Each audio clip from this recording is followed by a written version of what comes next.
My mother-in-law gambled away our family vacation money in Hawaii and then tried to turn my kids against me. Me, 38F, and my husband, 40M, have been married for 12 years. We have 2 kids, a son, 10M, and a daughter, 8F. My husband's family has always been a bit eccentric, to put it mildly.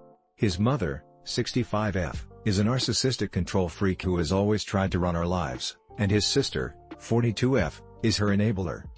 Despite our best efforts to maintain boundaries, they constantly overstep and meddle in our affairs. It's been a constant source of stress and conflict in our marriage, but we've always tried to handle it as calmly and rationally as possible for the sake of our kids. A few months ago, my husband's mother announced that she was planning a big family vacation to Hawaii for all of us. She insisted on paying for everything, which immediately set off alarm bells for us.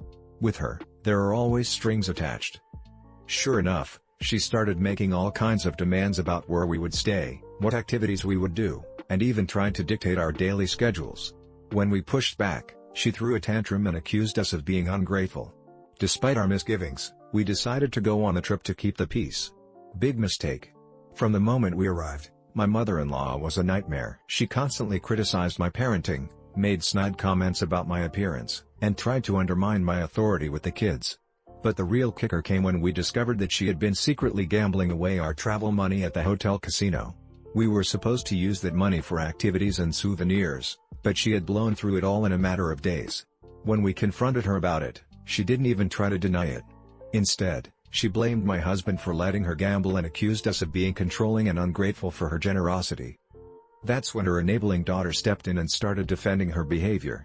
She claimed that we were overreacting and that it was just a bit of harmless fun. They both refused to take any responsibility or even apologize. Things escalated quickly from there. My husband and I were livid, not just about the money, but about the complete lack of respect and consideration they had shown us. We tried to reason with them, but they just dug in their heels and became more defensive and accusatory. My mother-in-law even had the audacity to demand that we give her more money to make it up to her. At that point, we realized that there was no reasoning with these people. We decided to cut our losses and leave the trip early. As we were packing our bags, my mother-in-law lost it. She started screaming and cursing at us, calling us all kinds of horrible names. Her daughter jumped in and started echoing her insults, accusing us of being ungrateful and ruining the vacation for everyone. It was a complete circus, with them both ranting and raving like lunatics in the middle of the hotel lobby. We tried to stay calm and just get out of there, but they were relentless. At one point, my mother-in-law even tried to physically block us from leaving, grabbing our luggage and throwing it across the lobby. Hotel security had to get involved and threatened to call the police if she didn't back off. Through it all, our kids were absolutely terrified, clinging to us and crying. It was a traumatic experience for them, and one that we'll never forget. As we were finally able to leave the hotel, my mother-in-law and sister-in-law followed us out to the parking lot, still screaming and hurling insults. They even tried to block our car from leaving, pounding on the windows and doors. We had to call the police just to get them to back off and let us leave. It was a complete nightmare, and we were all shaken to our core by their unhinged behavior. Unfortunately, the nightmare didn't end there. After we returned home, my mother-in-law and sister-in-law continued their campaign of harassment and intimidation. They would call us constantly, leaving threatening voicemails and sending abusive text messages. They even showed up at our house a few times, pounding on the door and demanding to be let in. We had to call the police on multiple occasions to get them to leave our property. Things took an even darker turn when they started trying to turn our kids against us. They would call them directly and fill their heads with lies about us, telling them that we were bad parents and that they deserve better. They even went so far as to tell our son that if he came to live with them, they would buy him a puppy, something we had always refused to do because of our busy schedules and frequent travel. It was a blatant attempt at parental alienation, and it was devastating to see our kids so confused and upset by their manipulation tactics. We tried to reason with them, but they were relentless, convinced that they were in the right and that we were the ones being unreasonable. At that point, we realized that we had to take drastic measures to protect our family and ourselves.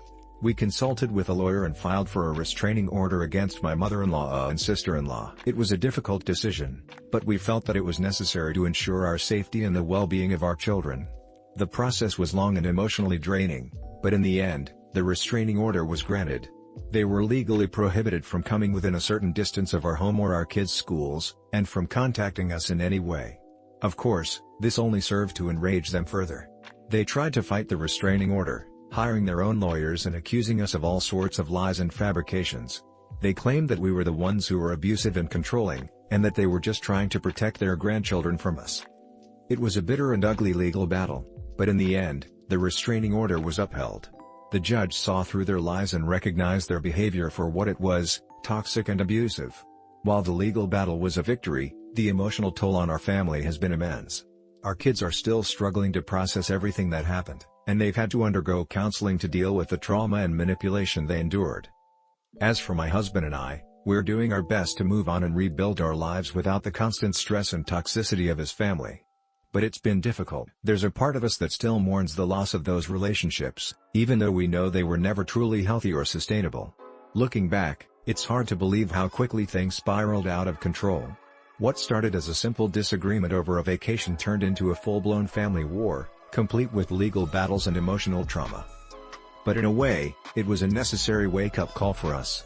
It forced us to recognize the true extent of the dysfunction and toxicity in my husband's family, and to take steps to protect ourselves and our kids from their abusive behavior. It hasn't been easy, and the healing process is ongoing. But at the end of the day, we know that we did the right thing in cutting ties and setting firm boundaries. Our family's health and well-being have to come first, no matter how difficult or painful the process may be. To anyone else dealing with toxic family members, know that you're not alone. And don't be afraid to take whatever steps are necessary to protect yourselves, even if it means cutting ties or seeking legal intervention. Your mental health and safety should always be the top priority. Break story 2. Me, 38F, and my husband, 40M, had been married for 10 years.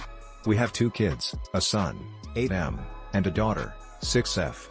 My husband has a sister, Karen, 42F, who has always been a bit of a handful. She's never really had a stable job or relationship, and she's always been jealous of the life my husband and I have built together. Despite her issues, we've always tried to include Karen in our lives and be supportive. We even let her move in with us for a few months when she was going through a rough patch a few years ago. Things had been relatively calm with Karen for a while, but that all changed a few months ago when she started dating this new guy, Steve, 45M. From the moment we met him, there were red flags. He was always making inappropriate comments and jokes, and he had a bit of a gambling problem. At first, Karen brushed off our concerns, saying that Steve was just misunderstood and that his gambling wasn't that big of a deal.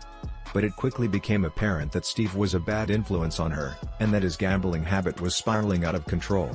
One day, I came home from work early to find Steve sitting on our couch, surrounded by empty beer cans and playing online poker on his laptop. When I asked him what he was doing in our house, he just shrugged and said that Karen had given him a spare key. I was furious. Not only had Karen not asked our permission for Steve to be in our home, but he was also gambling and drinking, which we strictly forbid around our kids. When I confronted Karen about it later, she acted like it was no big deal and accused me of overreacting. The situation only got worse from there. Karen and Steve started treating our home like their own personal crash pad, coming and going as they pleased and leaving a mess in their wake. They would often show up late at night, drunk and rowdy, waking up the kids. One night, I caught Steve trying to sneak out of our house with our TV. When I confronted him, he claimed that Karen had told him we were getting rid of it, and that he was just helping out. I knew right then that something had to be done. I sat Karen down and told her in no uncertain terms that her behavior, and Steve's, was unacceptable. I explained that they were no longer welcome in our home, and that if they continued to trespass and steal from us, we would be forced to involve the police. Karen, of course, flew into a rage. She accused us of being controlling and unsupportive, and claimed that we were just jealous of her relationship with Steve. She stormed out, vowing to never speak to us again. For a while, it seemed like Karen had finally gotten the message. We didn't see or hear from her for a few weeks, and life went back to normal. But then, one night, we woke up to the sound of our dog barking frantically. We rushed downstairs to find Karen and Steve in our living room, trying to steal our dog. Apparently, Steve had a great idea to take our dog to a nearby casino and use her as a way to attract potential gamblers. I was livid. Not only were they trespassing and attempting to steal from us again, but they were also trying to take our beloved family pet for their own selfish gain.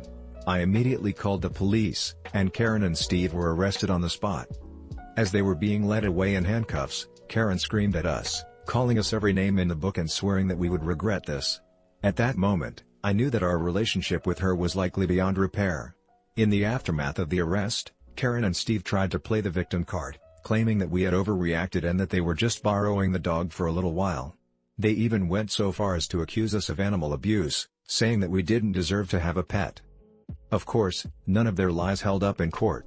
The evidence against them was overwhelming, and they were both charged with trespassing, attempted theft, and other related crimes. Even after being convicted and facing potential jail time, Karen and Steve refused to take responsibility for their actions. Instead, they doubled down on their campaign of harassment and retaliation against us. They started showing up at our house at all hours, banging on the doors and windows, and leaving threatening messages on our voicemail. They even went so far as to slash the tires on our cars and spray paint obscenities on our garage door. The situation quickly became a living nightmare. We were constantly on edge, afraid of what Karen and Steve might do next. We started installing security cameras and extra locks, and we even considered moving to a new home just to get away from them. But no matter what precautions we took, they always seemed to find a way to harass us. They would follow us to work, or show up at our kids' school, causing scenes and trying to intimidate us. Things came to a head one night when we woke up to the sound of breaking glass. Karen and Steve had smashed one of our living room windows and were trying to break into our house. My husband grabbed his shotgun and went downstairs to confront them, while I called the police. There was a tense standoff, with my husband holding the intruders at gunpoint until the police arrived. Karen and Steve were arrested once again, this time on charges of attempted burglary and destruction of property. After the attempted break-in, the judge in Karen and Steve's case decided that enough was enough. They were both sentenced to significant jail time for their crimes, with Steve receiving a longer sentence due to his extensive criminal history. We also obtained a permanent restraining order against them, prohibiting them from coming within a certain distance of our home or contacting us in any way. Finally, we could breathe a sigh of relief, knowing that we were safe from their harassment and abuse. Of course, the legal process wasn't without its own challenges. Karen and Steve tried every trick in the book to get their sentences reduced or overturned, filing endless appeals and motions. They even tried to claim that they were the real victims, and that we had somehow provoked or set them up. But in the end, the evidence against them was too overwhelming, and their appeals were denied one by one. While the legal battle was finally over, the emotional scars remained. Our kids were traumatized by the whole ordeal, and they struggled with anxiety and nightmares for months afterwards. My husband and I also had to seek counseling to deal with the stress and trauma of being constantly harassed and threatened by Karen and Steve. It was a long and difficult road to recovery, but we were determined to move past this chapter and reclaim our lives. Looking back, it's hard to believe that things escalated to such an extreme level with Karen and Steve. What started as a simple disagreement over boundaries and respect quickly spiraled into a nightmare of harassment, theft, and violence. While I'm relieved that they're both behind bars and can no longer terrorize our family, I can't help but feel a sense of sadness and loss over the breakdown of our relationship with Karen. At the end of the day, she's still my husband's sister, and it's tragic that things had to end this way. But I also know that we did everything we could to try and help her, and that her actions were ultimately her own responsibility. Sometimes, you have to cut toxic people out of your life, no matter how difficult it may be. Our family's safety and well-being had to come first. If you're dealing with a similar situation, my advice would be to set clear boundaries and enforce them consistently. Don't be afraid to involve the authorities if necessary, and prioritize your own mental health and well-being above all else. Toxic relationships can be incredibly damaging, and sometimes the only solution is to remove yourself from them entirely. /